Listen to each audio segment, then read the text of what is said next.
فالمشكلة مش فيك، ولا المشكلة في إن الحاجة بحد ذاتها صعبة، ولكن الفكرة إنك أنت. حابب أشارك معاك إزاي حسنت نفسي من الرياضة، من شخص في تانية ثانوي نجح في الجبر الهندسة إلى ذلك بالعافية، وحولت من علم رياضة لعلم علوم، واتخليت طبعا عن إن أنا أكمل في علم الرياضة وأخش بقى هندسة كمبيوتر وإلى ذلك، لشخص بقى وصل لحوار بقى الكالكولس وكمان بالإنجليزي، وبروبرتي اند ستاتيك، ومعادله ممكن نقول زي المعادله اللي انتوا شايفينها دي احلها عادي. اللي هو انا فاكر وقت ما بدات اتعلم رياضيات بالشكل اللي انا هتكلم دلوقتي عنه، ان وقت ما شفت الحاجه دي خضيت، اللي هو المفروض اوصل لحاجه زي كده عشان اعرف امشي في المجال الخاص بيا الذكاء الاصطناعي، لان هو اصلا كان السبب ان انا افكر تاني في حوار الرياضيات بشكل جدي. هو ان انا عايز اكون مهندس ذكاء اصطناعي. مهندس ذكاء اصطناعي حبيبي انت لازم تكون في الكالكولس، الليرن الجبرا اللي هو الجبر الخطي، الكالكولس هي التفاضل والتكامل واللي هو البروبابيلتي اند ستاتيك، الاحتمالات والاحصاء يعني كده.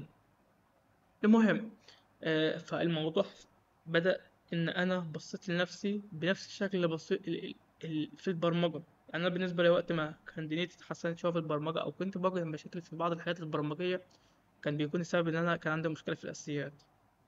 تمام. فكل اللي أنا عملته إن أنا أول حاجة جبت مصادر كويسة جدا ماشية بشكل اللي هو تاتا تاتا في الرياضة، اللي هو يعني الدرجة دي واللي بعدها في الرياضة، مش مجرد ممكن نقول محتوى عشوائي، بل كان السلم واحد اتنين تلاتة أربعة هكذا.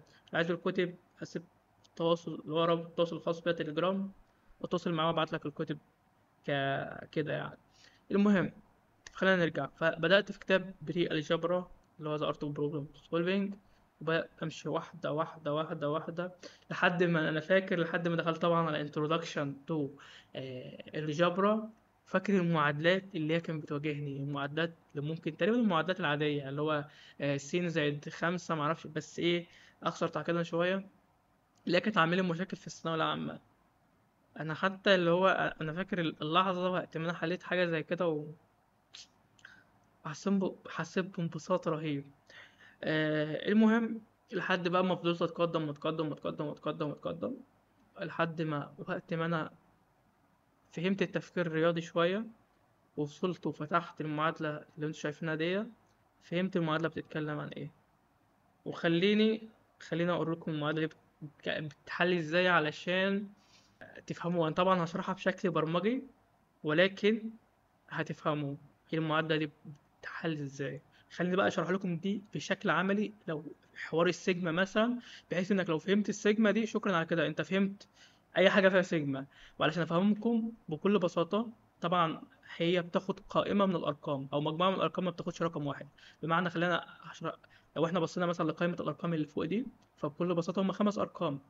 دي او ده مبدئيا. تاني حاجة، بالنسبة للجزء اللي فوق والجزء اللي تحت، الجزء اللي تحت يمثل المكان اللي انت هتبدأ منه. انا هنا حاطط رقم واحد، معناها هبدأ من العنصر رقم واحد.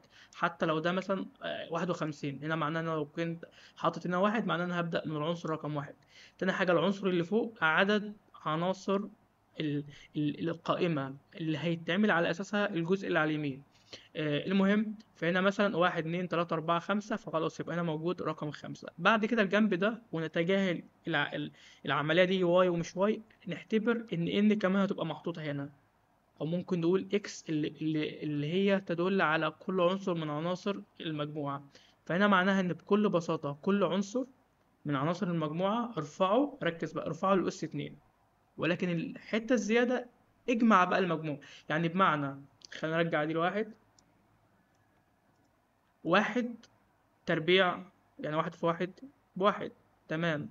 ضيف عليه اتنين في اتنين اللي هي أربعة، زائد واحد اللي هو بقى خمسة. ضيف عليه تلاتة في تلاتة اللي هي تسعة، وهكذا أربعة في أربعة اللي هو اجمعهم كلهم على بعض. تمام. فده هيعمل كالتالي إن هو يمشي على ده تربيع تربيع تربيع تربيع، وبعدين يجمعهم كمجموع رقم واحد. ده بكل بساطة اللي هيعمله الجزء اللي على اليمين. شكرا على كده. تمام. ولو احنا مثلا لو واحد يقول لي طب لو حطيت هنا اتنين، انه يبدأ يعني من رقم اتنين، هتلاقي ان الرقم ده مش هيبقى رقم، هيبقى أربعة، بحيث انه لو احنا نبدأ من رقم اتنين يبقى واحد اتنين تلاتة أربعة. عدد عناصر القائمة وهيبقى عليهم العمليات اللي هتحصل هنا. المهم نيجي بقى للجزء اللي على الشمال، والجزء اللي على الشمال بكل بساطة بياخد كل ده كرقم. يعني العملية دي بتتعمل الأول، فوقت ما العملية دي تتعمل ويتربعوا ويتجمعوا هيتقسموا على عددهم، بما ان في ان هنا وان هنا مع عملنا على عددهم. يعني باختصار الرقم المجموع بتاع الجنب ده هيتقسم على 5. وخليني اوضح لكم برمجيا والعملية بتمشي ازاي جوه السيجما. فلو انا ضغطت هنا وركزوا على، خلينا نقول ممكن اكتب هنا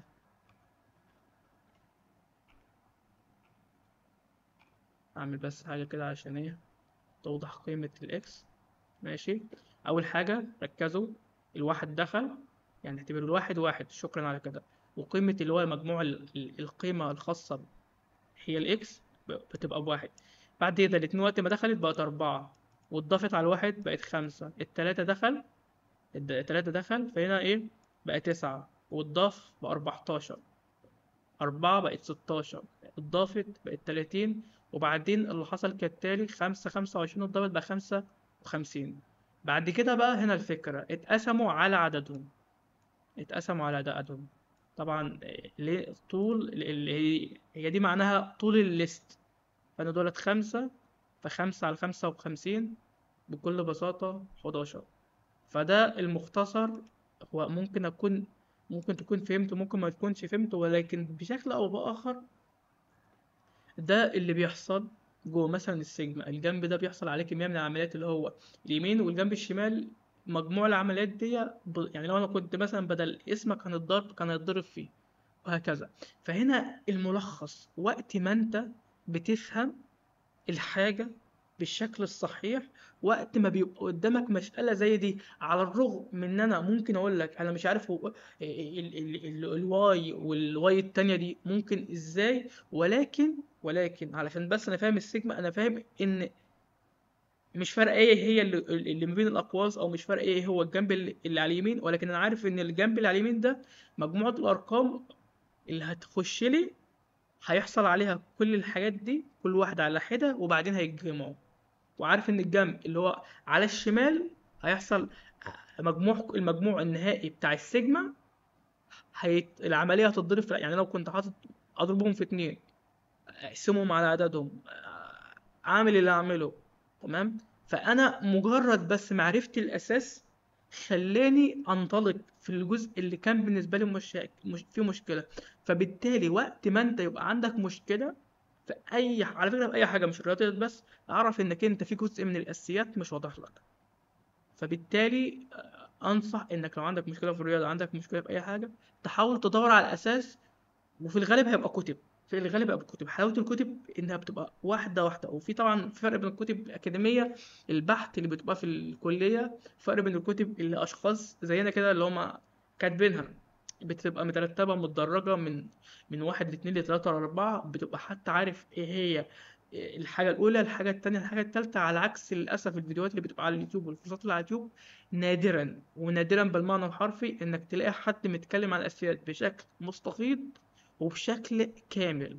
لأن في أساسيات م- خفية، حتى الأشخاص اللي يعني الغالبية العظمى مش عارفة إنها أساسيات، ومش عارفة أهميتها، غير أما أنت مثلا تفتح كتاب وتشوف وتبحث وتعمل وهكذا. بس فالمشكلة مش فيك، ولا المشكلة في إن الحاجة بحد ذاتها صعبة، ولكن الفكرة إنك أنت ما عندكش الأساسيات الكاملة، ولا متأسس في الأساسيات صح.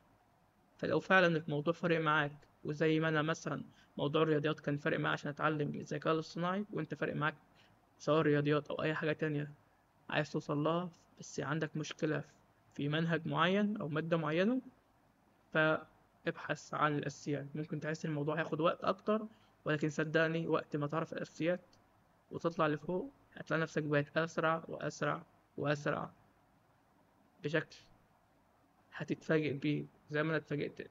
وما زلت متفاجئ بنفسي ان انا نفس الشخص اللي من 6 شهور كنت حاسس نفسي غبي بالنسبة للرياضيات، تكون المشكلة في انا بس. سلام.